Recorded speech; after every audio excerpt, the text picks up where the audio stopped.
bem? Hoje a gente vai falar um pouquinho mais sobre o sistema imunológico, que é o nosso sistema de defesa. Então, eu vou complementar a outra aula que eu já mandei, para a gente poder fechar esse assunto, tá? Qualquer dúvida, vocês anotem também as coisas mais importantes para a gente poder conversar na nossa aula ao vivo e ver o que vocês estão entendendo, tá? Vamos lá.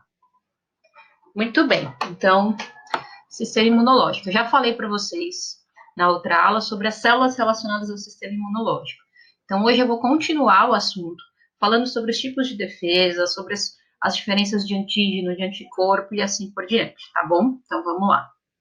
Para a gente começar, vamos relembrar um pouquinho que a gente tem sintomas relacionados às ações que os nossos sistemas, usam para avisar que tem alguma coisa errada acontecendo. Então, é na inflamação, que é um dos exemplos, a gente tem uma série de sintomas que vão acontecer para avisar que tem alguma coisa errada.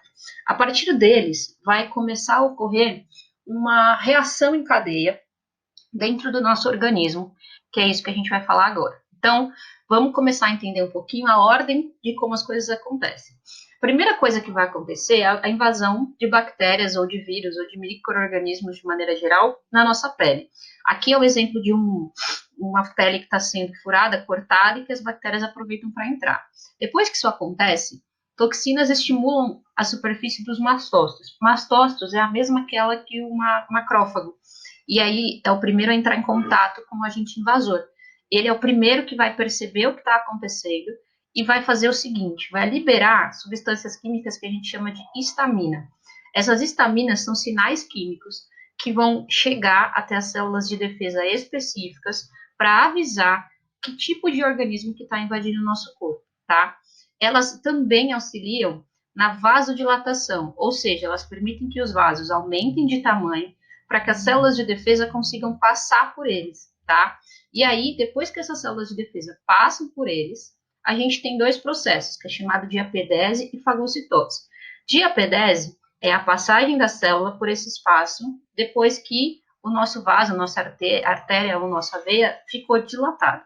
E fagocitose é esse momento em que a bactéria é englobada, é abraçada. Esse roxinho aqui também pode ser um macrófago, tá? Porque depois que ele englobar essa bactéria, ele vai conseguir também avisar qual é o invasor que está entrando no nosso corpo, para então a gente liberar os linfócitos B, T, CD4, CD8 e assim por diante, tá? Então, esse processo é o primeiro processo que acontece no nosso organismo depois que um agente invasor entra. Primeiro, a gente tem sinais químicos que vão liberar substâncias para que as células passem pela veia e pela artéria, e aí, quando acontece a vasodilatação, que é o aumento do espaço, né, entre a veia e a artéria, as células de defesa conseguem passar. Esse roxinho aqui é o macrófago, que vai passar através de um processo chamado de apodese, e vai abraçar literalmente a bactéria que está invadindo o nosso corpo, através de um processo chamado de fagocitose, tá? Depois que ele fizer isso, a gente começa a liberar as células específicas, que são os linfócitos B, CD4 e CD8. Lembrando que nem sempre a gente vai liberar as células específicas. Pode ser que a invasão seja algo menos danoso ou muito pequena e que esse processo todo aqui dê conta e ainda não seja necessário liberar os linfócitos B, o CD4 ou o CD8, tá bom? Vamos lá. Para continuar compreendendo, então, como que acontece essa reação em cadeia, a gente precisa ter muito claro qual é a diferença de antígeno e de anticorpo. Então, aqui eu deixei um texto, se vocês precisarem anotar, pausem o vídeo para anotar, tá? O antígeno é qualquer agente que vai entrar em contato com o nosso corpo e vai desencadear uma resposta imune, ou seja, que vai estimular o nosso sistema de defesa. Então, qualquer substância ou organismo que entre em contato com o nosso corpo e gere essa reação é chamado de antígeno. E o anticorpo são proteínas que são produzidas pelas células que a gente chama de linfócitos B, tá? Que também é um tipo de anticorpo, mas é ela que produz os específicos e que vão agir contra qualquer um dos antígenos. Então, a palavra anticorpo e antígeno tem que estar muito claro para vocês, tá?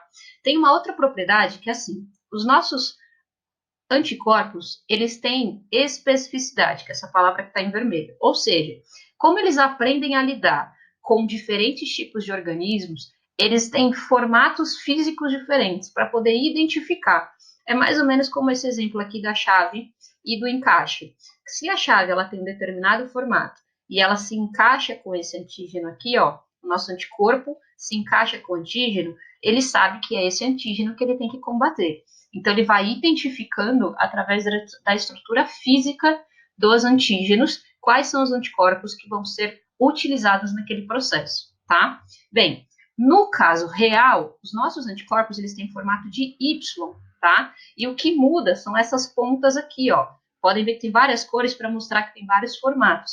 Então, a região que a gente chama de região variável, ou seja, que muda, são essas pontas coloridas aqui, tá? E é aqui que vai ter o encaixe para cada um dos tipos de antígenos que invadirem o nosso corpo. Tudo bem? Agora, a gente precisa entender um pouquinho a diferença de vacina e de soro. Aqui tem uma tabela bem organizada para vocês lerem e, né, anotarem se precisar.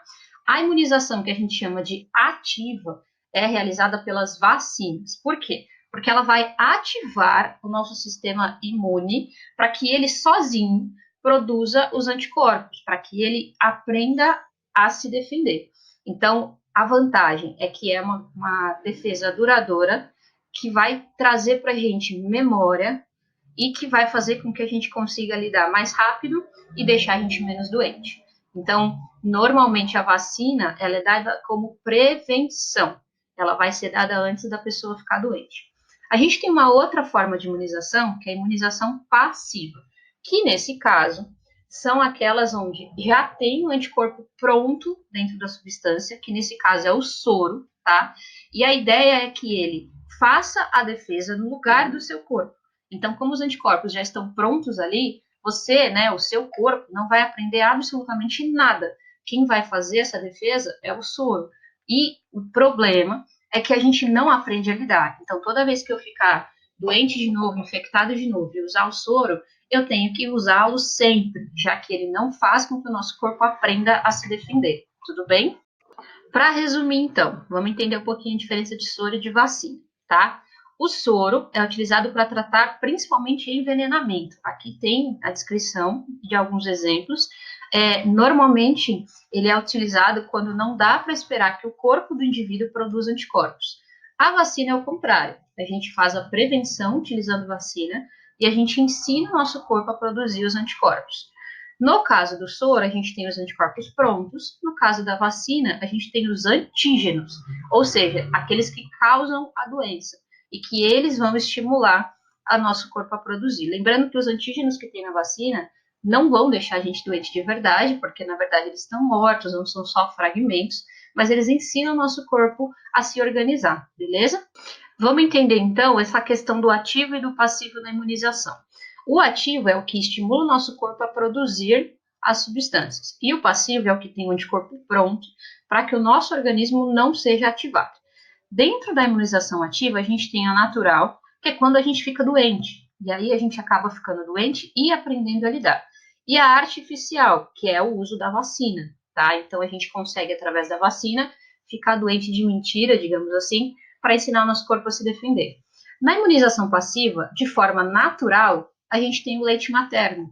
Então, ela é uma imunização passiva e natural.